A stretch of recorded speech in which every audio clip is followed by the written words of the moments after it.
नमस्ते। आज के इस वीडियो के अंदर हम मंत्र के ऊपर चर्चा करेंगे। मंत्र क्या है और उसे क्यों जपा जाता है, ये सब कुछ आज हम बिल्कुल विस्तार पूर्वक जानेंगे। देखिए, सर्वप्रथम हमें यह बात पता होनी चाहिए कि समग्र जगत जो हम देखते हैं ना, वो नाम रूपात्मक है।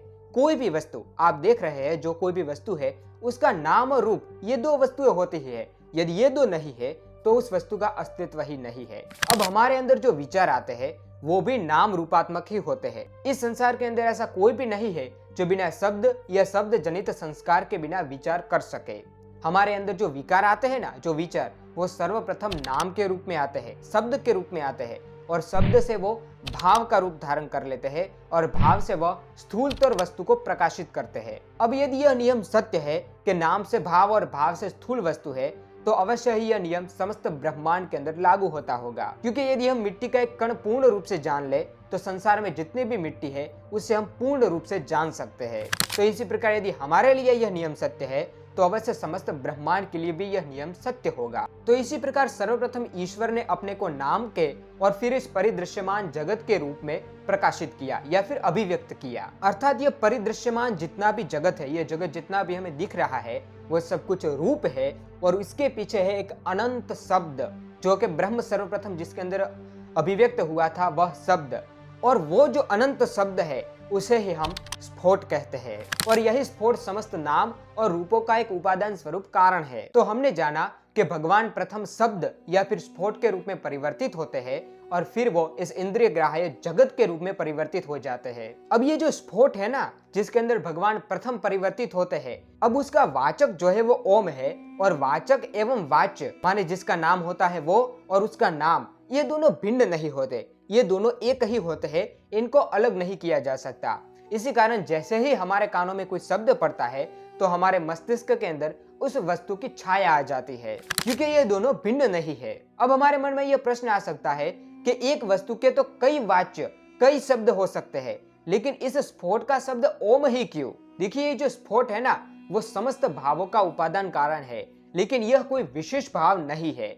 इसलिए यदि संसार में जितने भी भाव है, उनके बीच जो भेद है उसे निकाल दे हम, तो क्या बचेगा? तो स्फोट ही बचेगा। माने संसार के अंदर जितने नाम है उनके भेद को हटा दे तो कोई एक बचेगा, और उसे ही स्फोट कहते हैं। अब हमें इस स्फोट का नाम देने के लिए किसी ऐसे शब्द की आवश्यकता है जो इसे कम से कम भावों के अंदर दर्शाए, माने इसके अंदर कम से कम विशेषताएं दर्शाए, जिस शब्द के साथ हमारे बहुत थोड़े भाव जुड़े हुए हो या फिर बिल्कुल भी भाव न जुड़े हुए हो। और ऐसा एक शब्द है अ। आप जब अ का उच्चारण करते हैं तो उसके साथ कोई भी भाव नहीं जुड़ा हुआ होता है। इसलिए भगवान श्री कृष्ण ने गीता में कहा है कि अक्षर में मैं अ हूं, और फिर आता है उ, और फिर आता है म। अब हम जब भी कोई शब्द की शुरुआत करते हैं तो वो यहाँ कंठ से शुरू होता है और ओठों पे आके वो रुक जाता है। अब यदि हम देखें ओम को, तो वह अ जो है वो यहाँ कंठ से शुरू होता है, उ जो है वो यहाँ पे शक्ति है जो उसे स्वर को यहाँ से ओठों तक ले जाती है, और म जो है वो इसे शब्द को समाप्त कर देता है।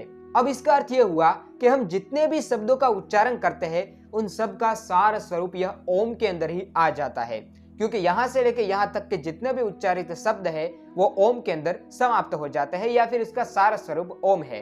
अब समस्त नाम और भावों का सार स्वरूप हमने देखा था कि स्फोट है, और यहाँ भी हम देख रहे हैं कि ओम ही समस्त शब्दों का सार स्वरूप है, अर्थात स्फोट का सबसे उच्चतर नाम जो है वो ओम ही है। अब हमने प्रथम कहा था कि वाचक और वाच्य के अंदर कोई भेद नहीं होता, अर्थात ओम के अंदर और स्फोट के अंदर कोई भी भेद नहीं है, और स्फोट जो है वो ईश्वर की सबसे निकटतम वस्तु है, ईश्वर की सर्वप्रथम अभिव्यक्ति है। इसका कारण ओम, स्फोट और ईश्वर ये तीनों अभिन्न है। इसी कारण ओम को नाद ब्रह्म भी कहा जाता है, क्योंकि वही तो ईश्वर की अभिव्यक्ति है। अब जब हम ओम कहते हैं तो इसका अर्थ हम ईश्वर को ही पुकारते हैं, उसके एक सबसे कम भावों के साथ। अब यदि हम मान लीजिए कि हम कृष्ण कहें, तो हम यादव कुल में उत्पन्न हुए भगवान श्री कृष्ण के भावों को छोड़ देते हैं। यदि हम राम कहें तो फिर वहां भी वही होता है, किंतु यदि हम ओम कहें तो उसके साथ सबसे कम भाव जुड़े हुए होते हैं, क्योंकि वो जो है वो सब भावों का उपादान स्वरूप है, सब नामों का उपादान स्वरूप है। इसी कारण उसका नाम ओम है, और जब हम ओम कहते हैं तब हम ईश्वर को ही बुलाते हैं। अब हमें यह भी पता होना चाहिए कि ये समस्त जगत उस ईश्वर की ही अभिव्यक्ति है, उस ईश्वर का ही कारण है। अब उस एक चैतन्य स्वरूप संपूर्ण जो ईश्वर है उसको बुलाने का एक नाम क्या है? ओम। हमने पहले ही जाना। लेकिन जो उसके खंड खंड भाग है उसको बुलाने के लिए हम अलग अलग शब्द रख सकते हैं, अलग अलग नाम रख सकते हैं, और यही है अलग अलग देवी देवताओं के मंत्र। जैसे कि घर होता है, उसका एक खंड है रूम, उसका दूसरा खंड है रसोई। अब क्या रसोई नाम जो है वो उस रसोई वाली जगह से भिन्न है? बिल्कुल भी नहीं।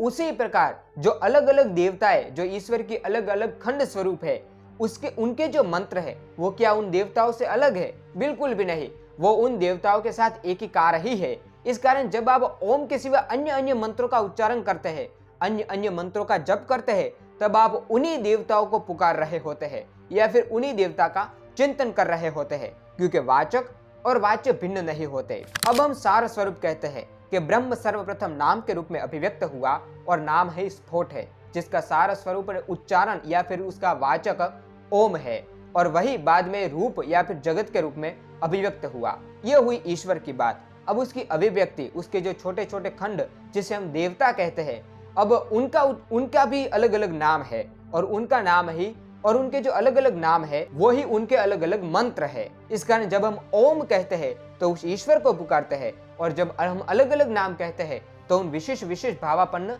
देवताओं को पुकारते हैं। क्योंकि जो मंत्र होता है या फिर जो नाम होता है, शब्द होता है उसके अंदर, और वो शब्द जिसका द्योतक होता है, जिसको पुकारने के लिए वो कहा जाता है, उसके अंदर कोई भी भिन्नता नहीं है। यदि भिन्नता होती तो फिर वो बोलता ही नहीं।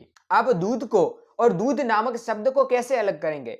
कभी अलग नहीं कर सकते। तो यही कारण है कि हम मंत्र बोलते हैं, क्योंकि जब हम मंत्र बोलते हैं तब हम उसी देवता का चिंतन करते हैं और उसी देवता को अपने अंतःकरण के अंदर स्थापित करते हैं।